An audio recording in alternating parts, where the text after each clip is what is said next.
Well, welcome back, everyone. This is the 50,000th UnSpun. Oh, no, wait a second. It's the 50th, right?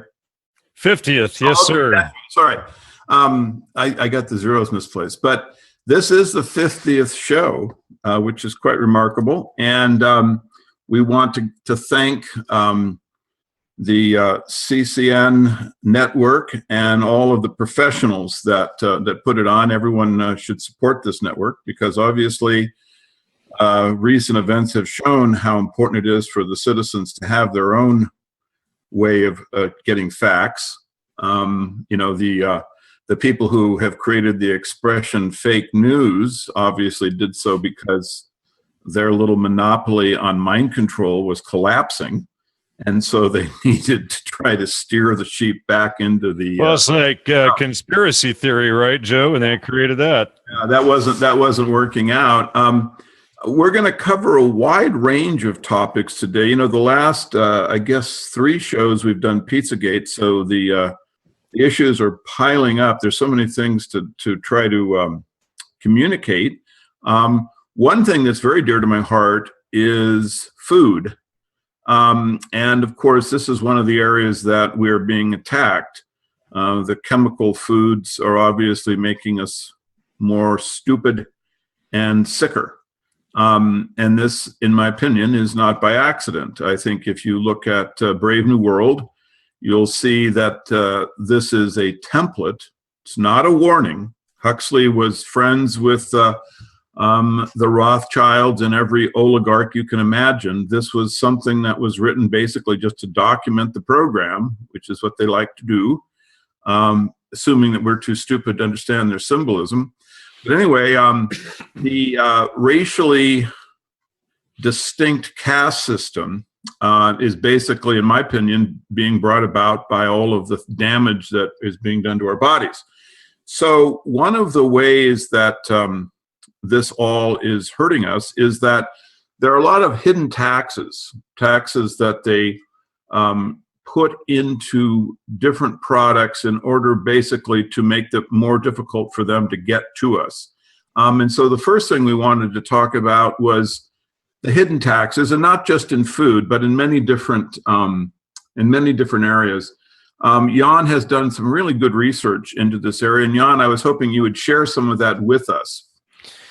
Well, what I'm showing here on screen, Joe, is some of these hidden taxes that we all pay when we buy products at the grocery store or, some form of market or department store or whatever.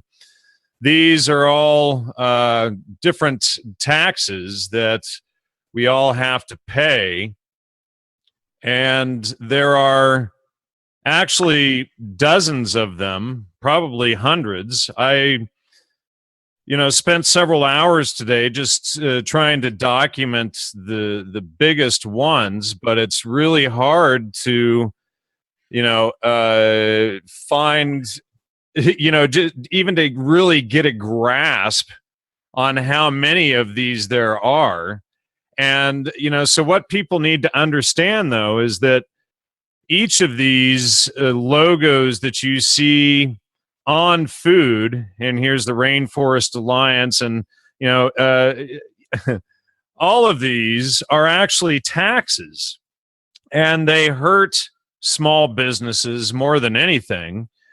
So if you want to be a part of these, if you want to be able to call what you're growing on your property organic, whether or not you've ever put anything on it, and whether or not any chemicals have ever been sprayed there in the 50 years you've lived there, you have to pay a tax to these organizations to be able to label your food organic.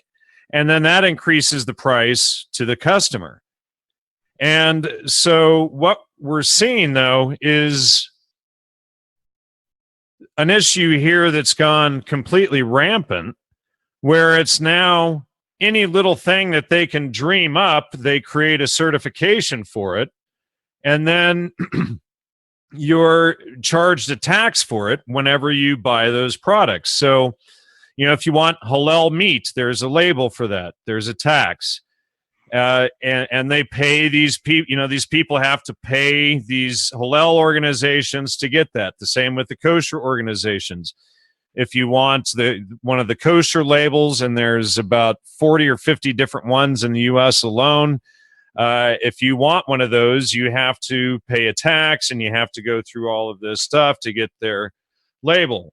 Good manufacturing practices label, USDA organic.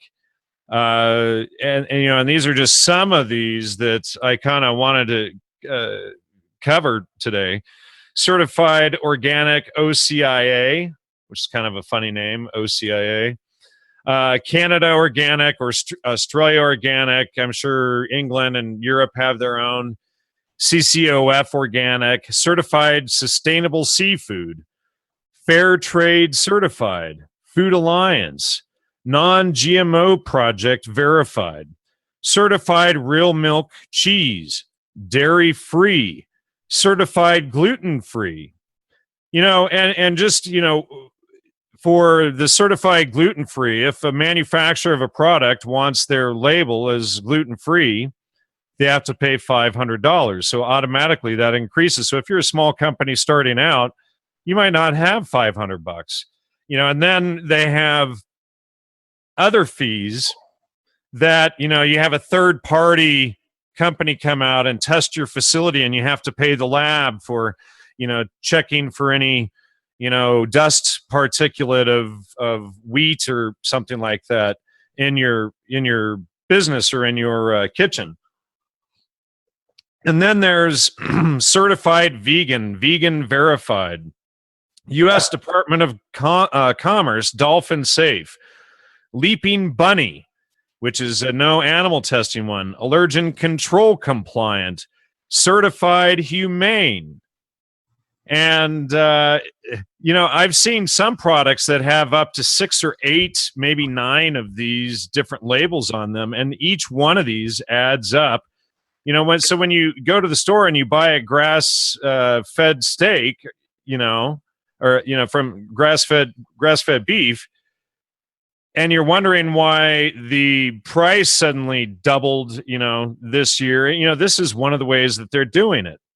And then you going on here, Global Animal Partnership, Animal Welfare Approved, Rainforest Alliance Certified, Buy Fresh, Buy Local, 100% Natural, Paleo Certified. And then you have non-food products, even like WaterSense and Green Building Council, Smart Certified Carpets, Certified Furniture, Eco Logo, the UL symbol that we all see on electronics, or the Green Seal, or Cradle to Cradle. Then there's the Energy Star that we all see on our refrigerators and this stuff. All of these are actually taxes, and these companies have to pay to go through a process to get these.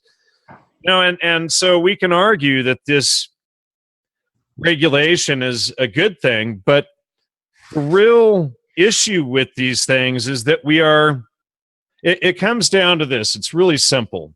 We're taxing good behavior and not taxing bad behavior, when it should be that the companies that do use GMO products or do put pesticides in their foods, etc., those products should have to be labeled. Absolutely. That is absolutely right. And this is something that just drives me furious, is that if you are someone who has gone to all the trouble to create organic produce, like in Santa Barbara, right, what is your reward?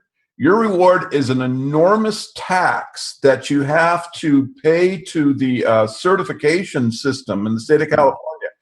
The way to do it is, if you are able to achieve that degree of purity of food, is the state to give them a bonus.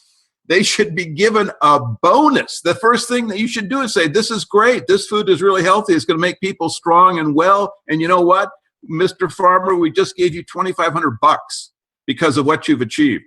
All of those certifications that you have listed, I'm really glad that you did this too. Really happy, because this is something that's been bothering me. This is a creeping taxation upon good behavior. Absolutely.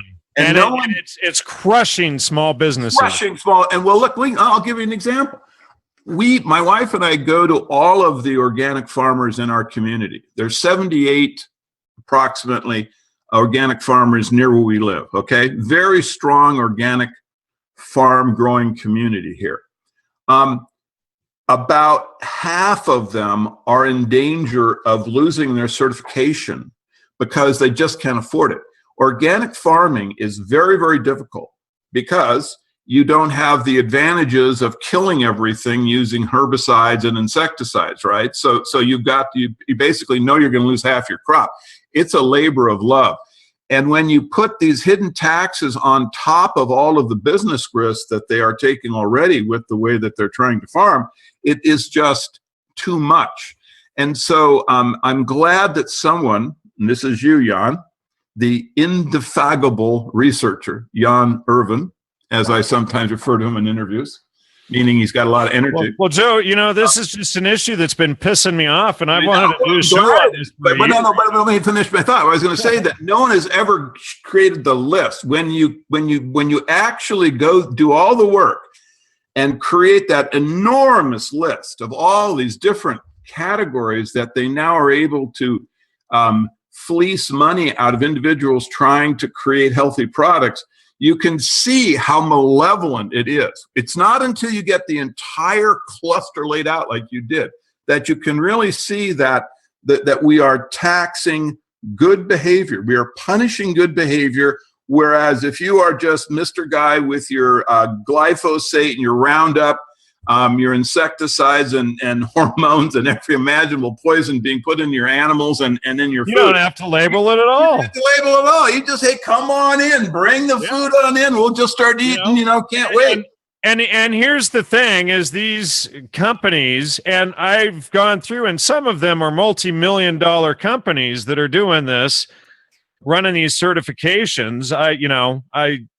I don't want to call them scams. I should be careful, but they market this as like a good thing. And then they have it all over their website on why farmers and producers and manufacturers should have their labels on. And, it increases customer trust and, this and that, and customers have essentially been marketed these, logos and to look for them, rather than, the opposite of that. But, here's the thing is all of these products, the so-called, organic products, etc., are so much more expensive, not just because of the factor of possibly losing half your crop, but because they have to pay these exorbitant fees. And not only that, but I was looking at some of the ones for grass-fed beef and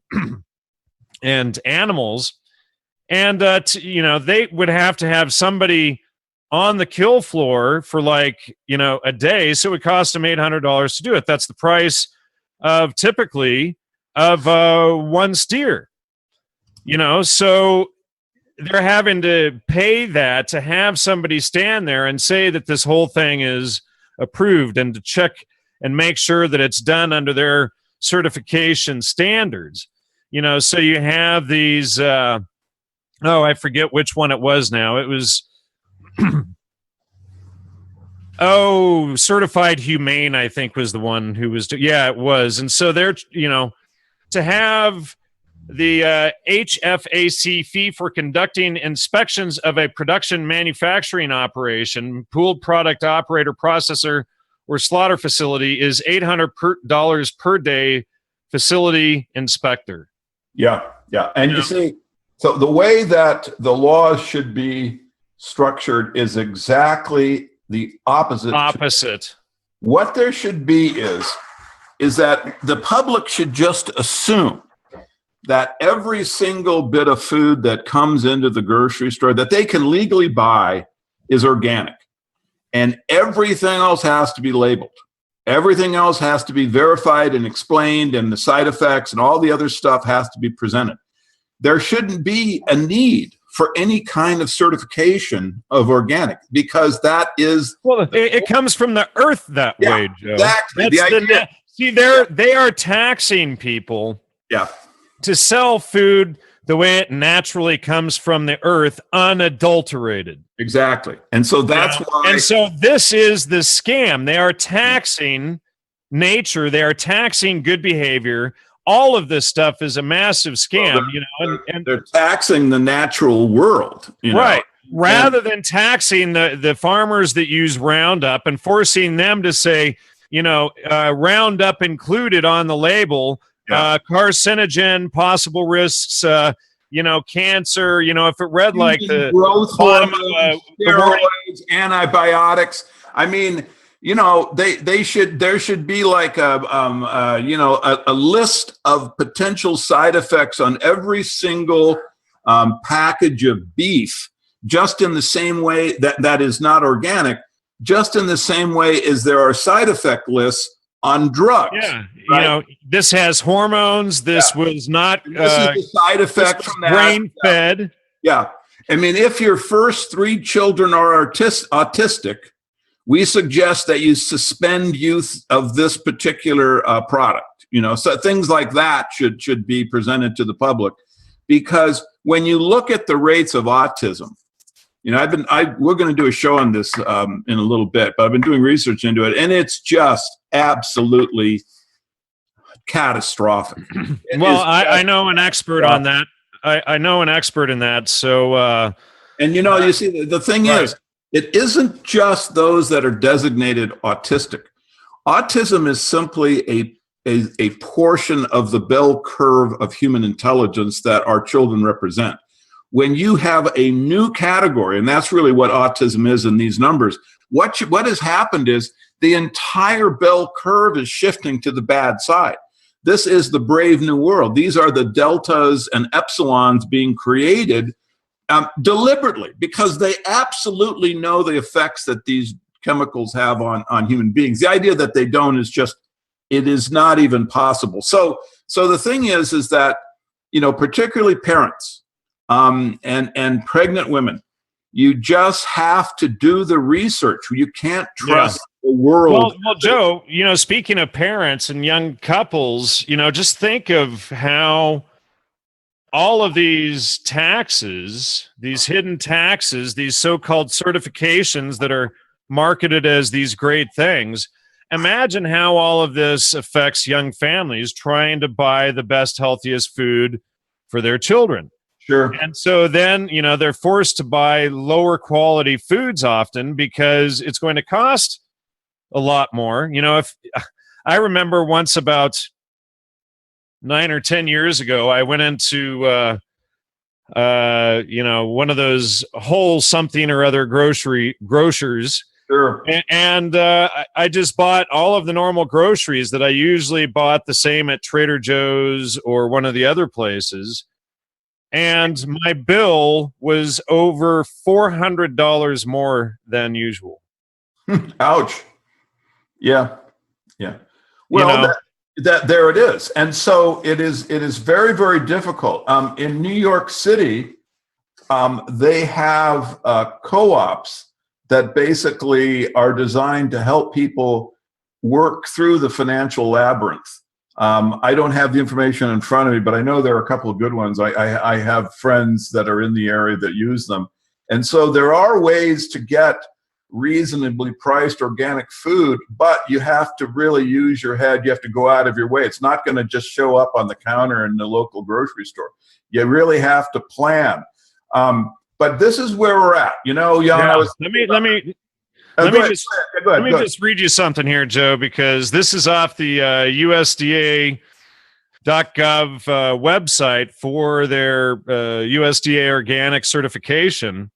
This is right on their website. It says under FAC becoming certified, there are 22,000 certified organic farms and businesses in the U.S. In 2015, there was approximately $43 billion in U.S. retail sales of organic products. And of course, each of those had that organic certification. So each of those farmers had to pay a tax to the USDA to put organic on the label.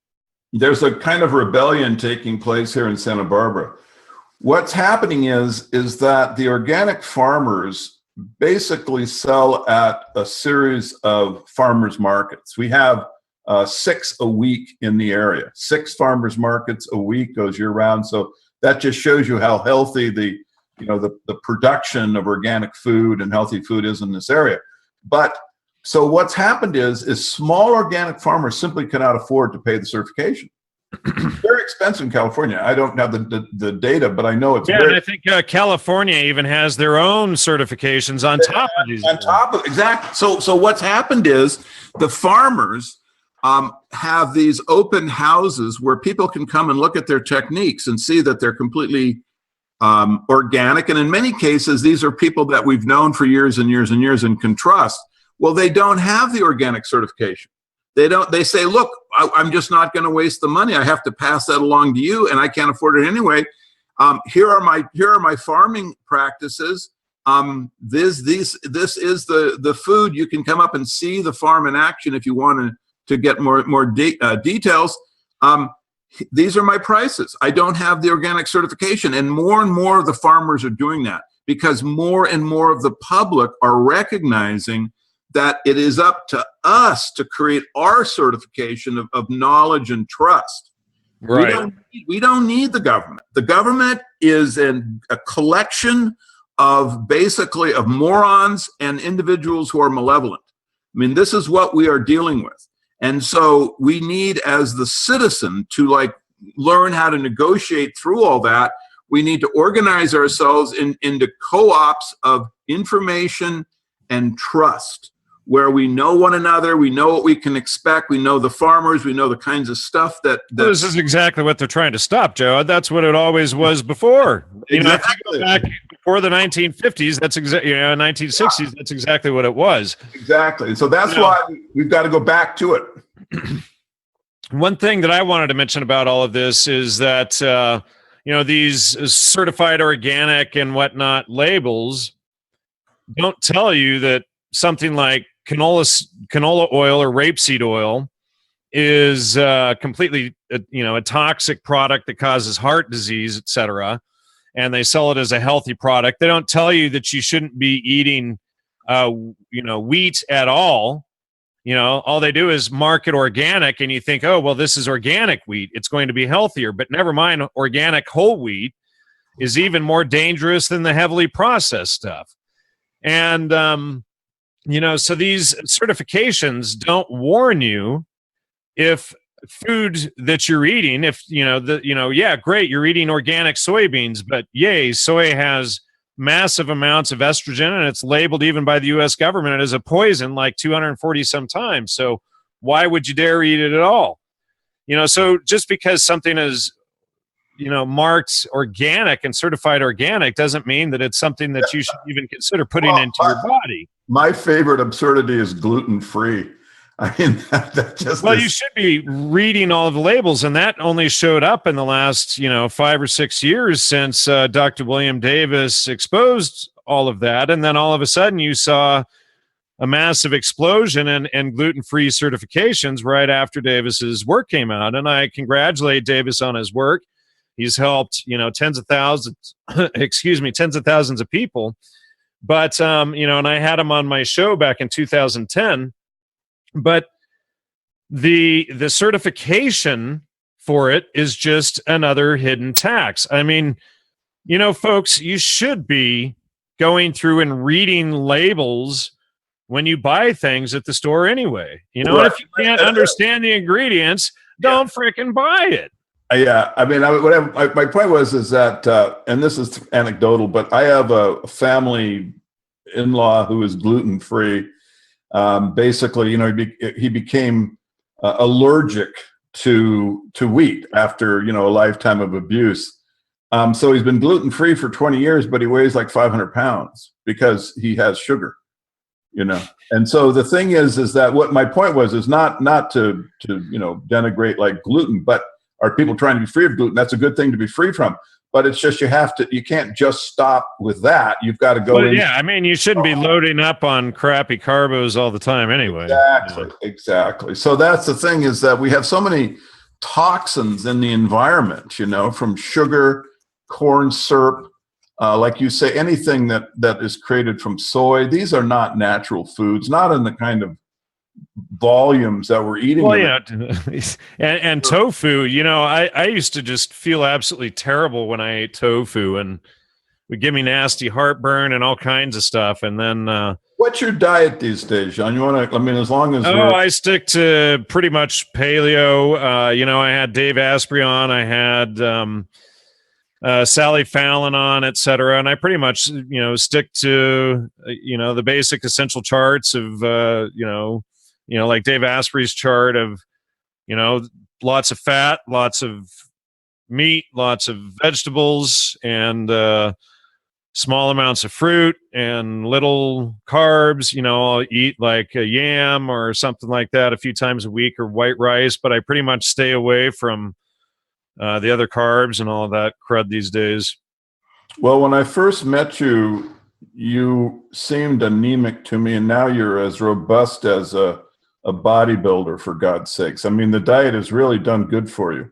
Yeah, well, it was, getting the weed out of my system. I stopped eating it, in 2010 or so, after I had Davis on the show.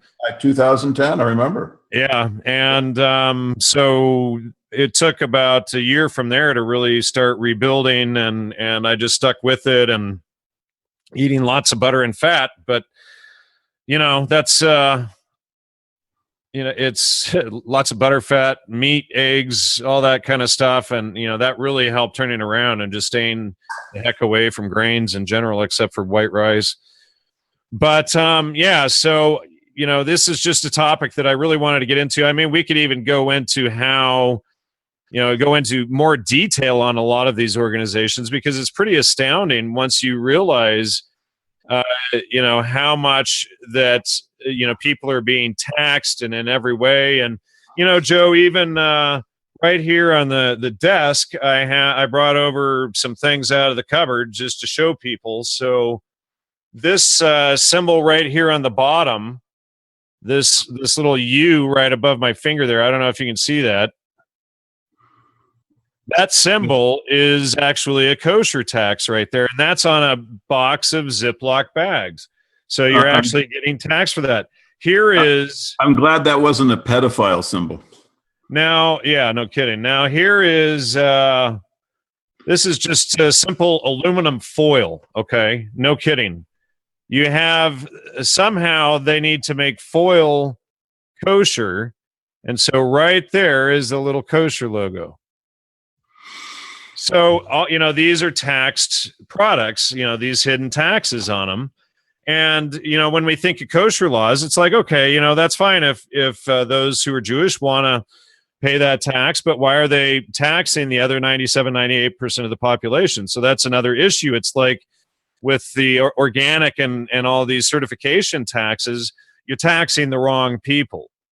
Yeah. There's a lot of just business malevolence. I use, for water, I use the Berkey ceramic filter. That product, it has the very best water. The osmosis doesn't get out as much of the bad stuff as the ceramic filter, well-made ceramic filter, and it also takes out all the minerals that should be in water. The ceramic filters, the Berkey anyway, leaves in the minerals that should be there and takes everything else out. I mean, you get all of the fluoride, the pharmaceuticals, everything comes out, and the water tastes really good. Now, what they've done is, in California, is that you can buy the 1.5 gallon size Berkey. It's legal, right? You can just get it. But any larger size is illegal to buy in California. And in other words, what they've done is that they forced you to get a larger size, like a 3 gallon one, certified by a state inspector. It costs like $1,200 or something to have a guy come and do a certification. But this is just the effect of lobbying of the reverse osmosis industry, because they realize that this competition is not something they can bear, and so they've the reverse osmosis. They have these cells you can just put in the line that that puts the minerals back into the water that's coming out. It's not. You can do that, but then just the results. I when I was looking at what to get, went and looked at the data, and I thought the Berkey was by far and away the best. And the thing I really but here's what I really like. We're getting off topic here, though. I know, but the filters last like over 10 years, and so this gives me just it's kind of a way that you can just be without irritating people coming into your house to like swap out the filters or having to deal with things. So I think, but that's just an example of the malevolence, because I think that's part of what we're up against, is that the taxation on organic products is one of the ways that the GMO industry makes sure that there's no competition. Now, what I want to show here is just more of this. Now, this is from the Certified Humane group, and then they have a tax per head of animals. So if you're a small farmer, if you have 0 to 25,000 animals, you pay $1.10 per head. If you're a massive farmer with nearly 500,000 animals, you pay 17 cents a head. Well, that's competitive.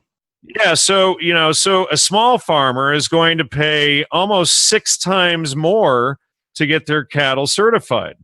Now, here's another thing: is like Texas has 4 to 5 million wild feral boar destroying the environment all over Texas. And so if you're a hunter going out and helping them, trying to stop the destruction of the environment by these boar, then you're going to be paying these huge taxes. So 55 cents a pig, and somebody who's bringing in 200,000 animals is paying 15. Or what about a penny for every eighth or an eighth of a cent per gallon, for dairy cows? I mean, look at all of this. Laying hens, so they're going to come in and they're going to charge you 7 cents per case of 30 dozen. So these are all hidden taxes, and and that's just so these companies can put this label on their stuff. Which label is that? This is here, I'll bring it up here. It's the Certified Humane. Certified Humane. Yep. So it's raised without, I'm not sure what the criteria would be, but. Well, yeah, they break it all down on their website. Take action, how we work, where to buy, farmers, ranchers, all this stuff. But so if you want these certifications, you're going to have to pay them. Here's the non-GMO project, the same thing. You've got, get verified. This website forces you to fill out a bunch, a form and everything before they'll even really give you the information on it. But a lot of them won't give you the pricing directly on the website. You have to call them up or whatever. Well, okay, this is all good. Now, is Trump going to fix all this, Jan? Oh, I doubt it. You think he would get rid of all the hidden taxes on all the food? That would be nice, but I doubt it's going to happen. They talk about this guy draining the swamp. What do you think? It would sure be nice. It's a nice, hopeful thought. It'd be nice if we had a legitimate group of leaders and power for once in history, but it hasn't happened in 200 and something years. Yeah, I compared Trump to Obama. I recall when Obama was elected, everyone thought that there was going to be, an end of the Federal Reserve, the bankers, but the 2008 financial crisis had just occurred. That was all going to get cleaned up. And then the wars would all end, right? Well, nothing changed. And so I think Obama should be like the biggest wake-up call to the voting public that the candidates are fake, that they're just puppets. In the recent election, you've got, the pussy grabbing, racist white male versus the cultural Marxist librarian in pantsuits, you know. And so what they've done is they have a puppet show, and in order to have the puppet show not be the strings not be seen, you need a lot of drama between the puppets. And so that's really what I think we've just experienced, is just a very elaborate drama that everyone has, you know, been brought into. And there's the differences between the two are what's highlighted, but the fact is in the fundamental areas, in the areas of the banks and the wars, I don't think there is any difference. And you know, people have been talking about how Trump will be releasing truth bombs. I don't know if you've been following this media phenomena, but these truth bombs, you know, that Trump might even reopen 911 or you know, talk about Pizzagate honestly, things like this. You know, I just don't see it.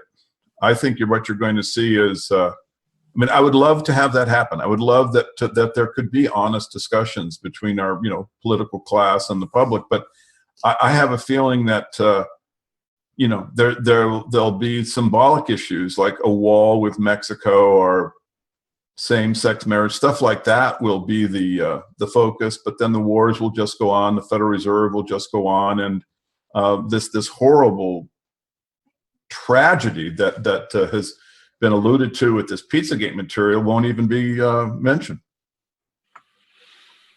Yeah, it probably won't be. You know, it would sure be nice that we had a miracle for once, but you know, yeah. I'm not going to hope. You know, today, I don't know. You know, they had this Rudy Giuliani tweet that was right, and I saw it, and I sent it to you, and it ended up being fake. You know, yeah, and that's, you know, that's just. I think that was a deliberate operation to try to create fake news. In other words, you know, right. They created the term, and now they're going to create damaging fake news that they can then expose as fake and say, well, there it is. Look at all these, you know, look at all these people that picked it up and were fooled by it. There's the fake news. So, you know, that's what I'm concerned about. But you know, look, there's a process going on, and it's both, and it's interesting because it's in the certification material that you just went through. And it's also in the way that we need to relate to our political class to these elections. I mean, the what's going on is the public is just becoming aware of the operation of the secret society, you know, and we know how clever they are. We know on this show we've gone over the NLP, we've gone over the MK Ultra material. We've shown how the government was creating the counterculture, the reason they were doing it. Was shown how the family was the target because they wanted to atomize our society into individuals so that they would be much easier to control. All of that has been well documented, I feel, in our show. When you look at these elements, basically you have to look at these things in that context. You have to think, well, you know, here comes you know, Trump, here comes this meme of fake news. This is just more ways to confuse us. And what has to happen is we just have to learn to think better. You know, we have to learn to use logic, to use our senses, and to communicate that information among ourselves. And Jan, one thing that happened over the last month that really is important, I think more important than the election, is that the Pizzagate researchers really communicated with one another. I mean, you had tens of thousands of people doing research.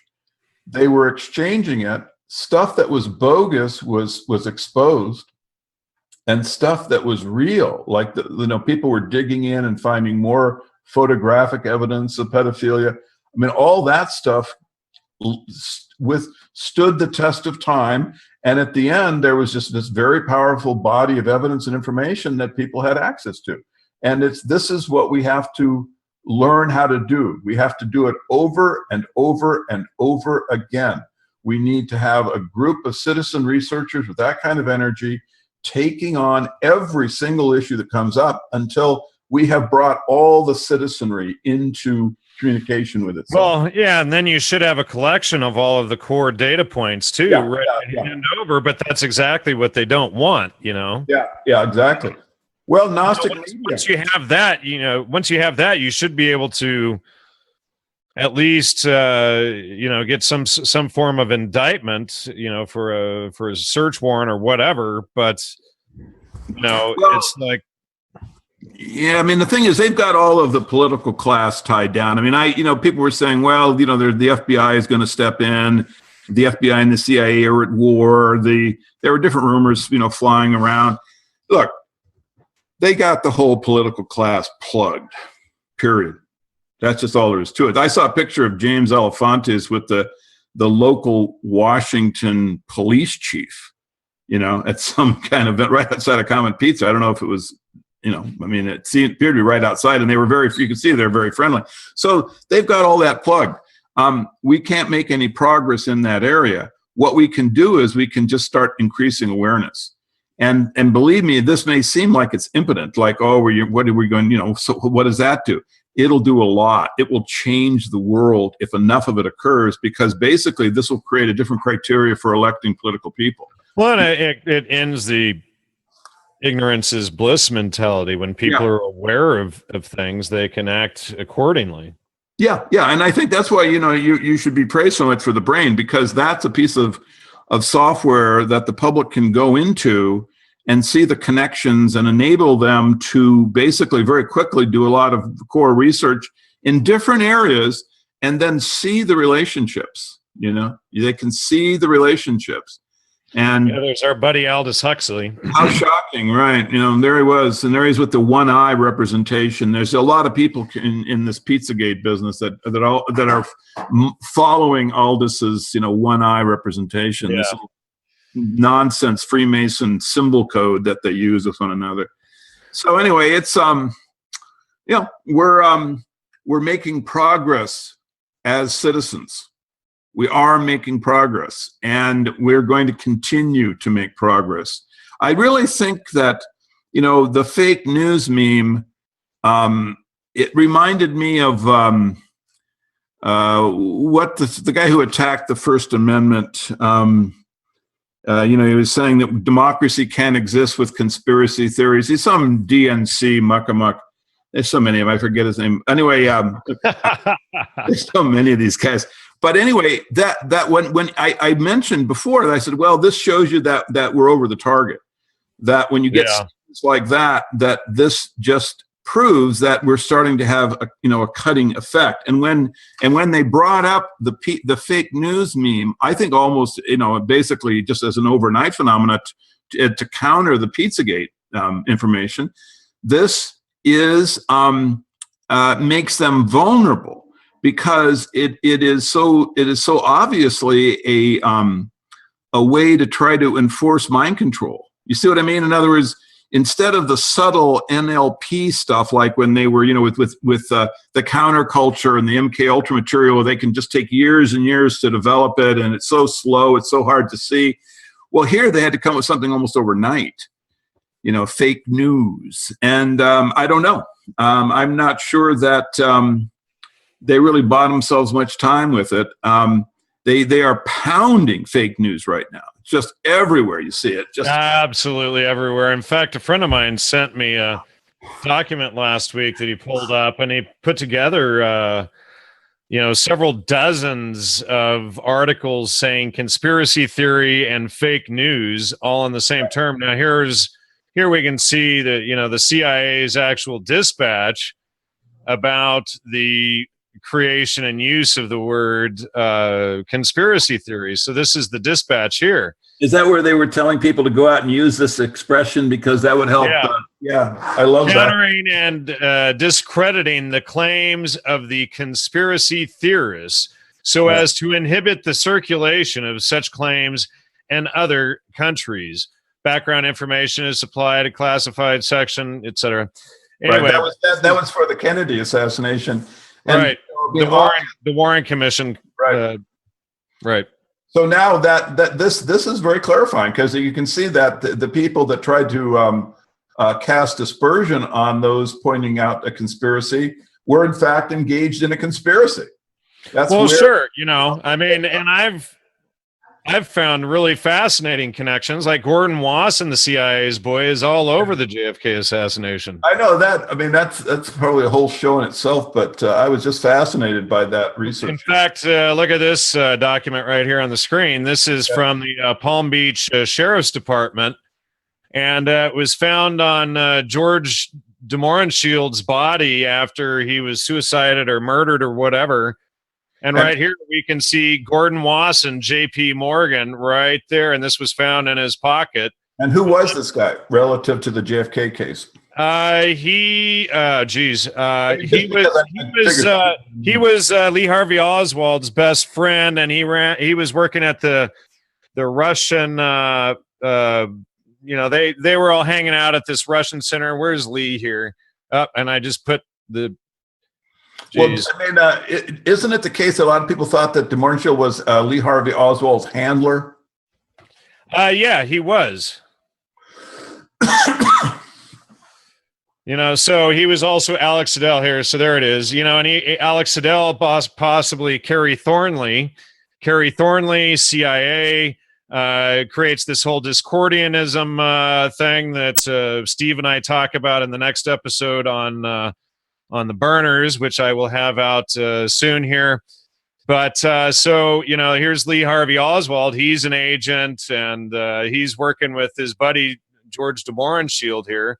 George DeMorenshield was pals with not only Gordon Wasson, but Gordon Wasson also worked with George DeMorenshield's brother, running the the Russian student fund or something like that. Let's see. So, all of these guys just completely tie together here. But you have, Russian Review, Hoover Institute documents, East European Fund. That's what they were running together. But so here we go right here. So Wasson was working directly with the DeMorenshields, and George DeMorenshield was Lee Harvey Oswald's direct handler. And then I went into the CFR archives and I had verified Bruce Adamson's connections on the whole JFK assassination connections in there. Where are they? Anyway, I just had them up a minute ago, but those all checked out. So, there's definitely more here to this, to the whole JFK assassination with the CIA. So, here's, again, these documents with Wasson. And then on this other document right here that was also found in George DeMorenshield's pocket, we're going to see, let's see, somewhere on here is, I think it's this, this one right here is George H.W. Bush, and then right next to it in the parentheses, it says Poppy. So, and this is evidence obtained from the West Palm Beach Sheriff's Office and acquired by Bruce Adamson originally. So thanks to him, and that connects, this whole thing is a really tight little connection between the intel community, the JFK assassination, et cetera. Now I've forgotten how we even got over to JFK. You've got to be careful when you get into the brain of fake news and conspiracy theory.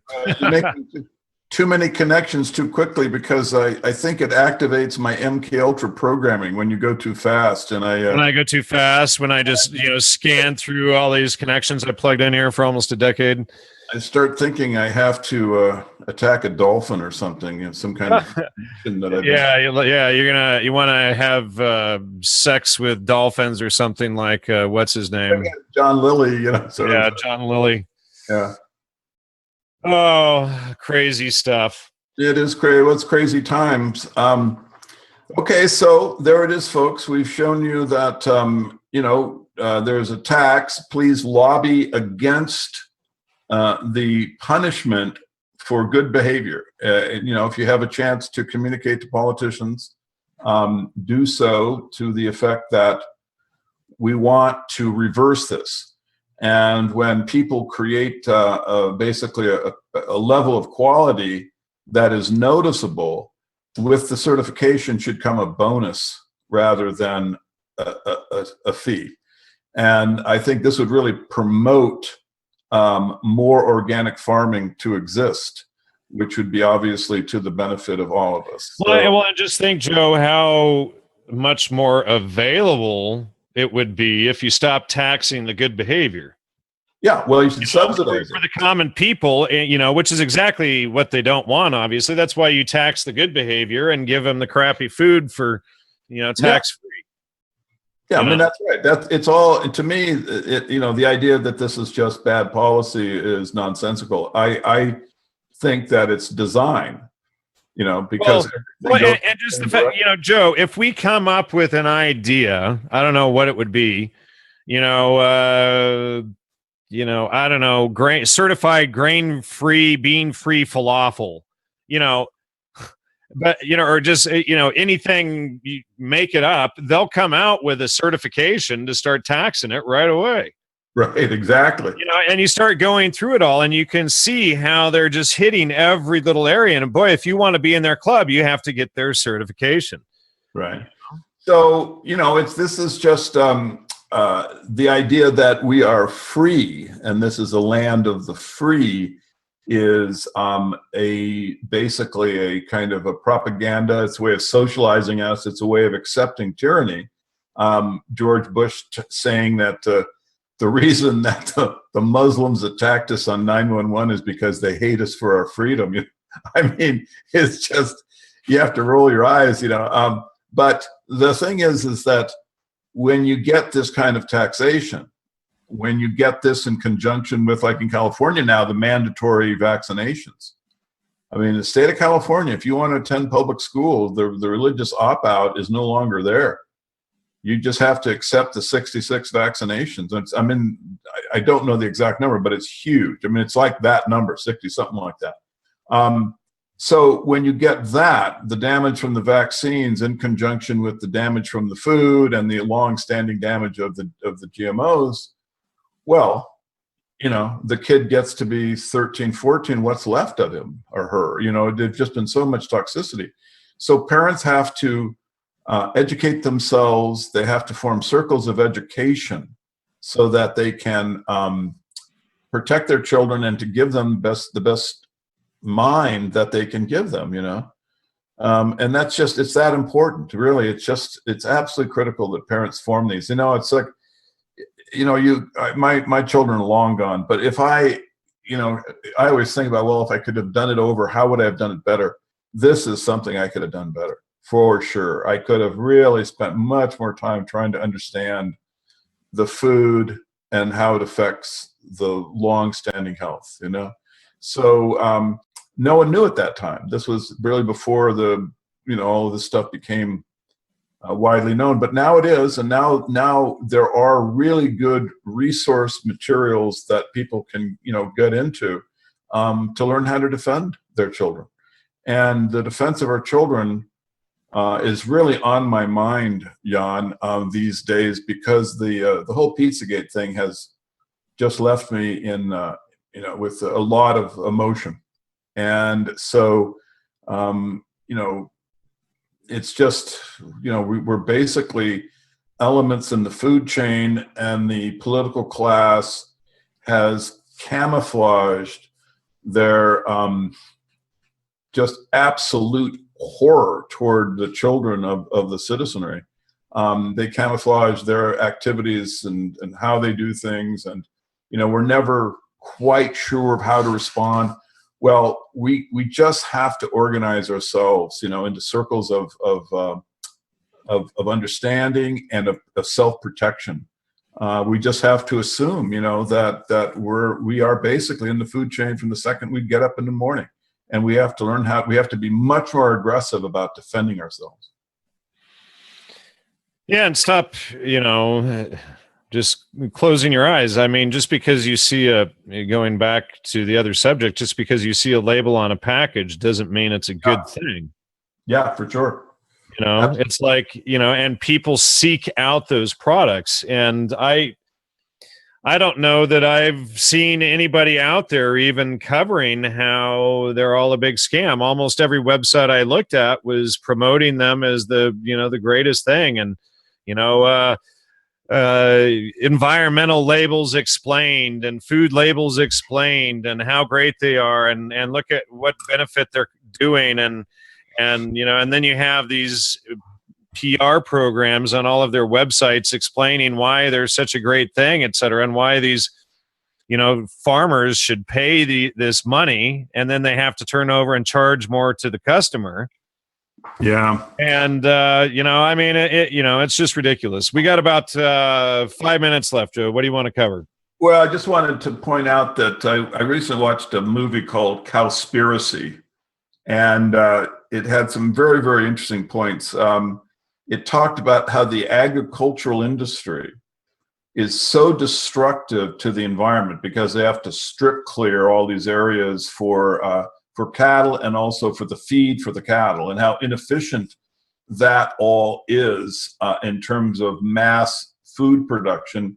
And when the researchers went to the agricultural industry to see how they were able to keep this, because there's been so much focus on fossil fuel, which actually is not as great a damage to the environment. Well, it's not even a fossil fuel. It's abiogenic. It's that's how they characterize it. But anyway, the fascinating thing is the researcher went to the people who run the lobbyists for the agricultural industry, and they actually had them admit that among that they fund the environmental organizations.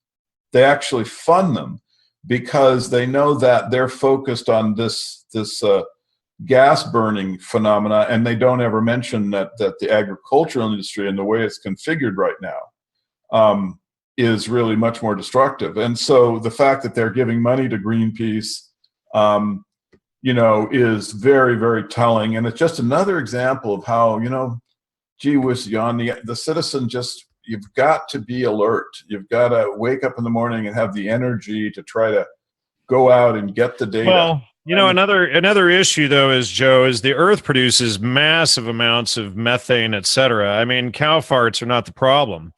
The North America was overrun with tens of millions of bison before there were cattle ranches. And they want us to believe that literally cow farts and burps are the greatest environmental impact that we've ever had. Well, what I'm talking about is the stripping of the Amazon, which is something that really bothers me, and I don't think should be done, because those plants in the Amazon function to some extent as the lungs of the planet, and I really want them to stay in existence. Sure.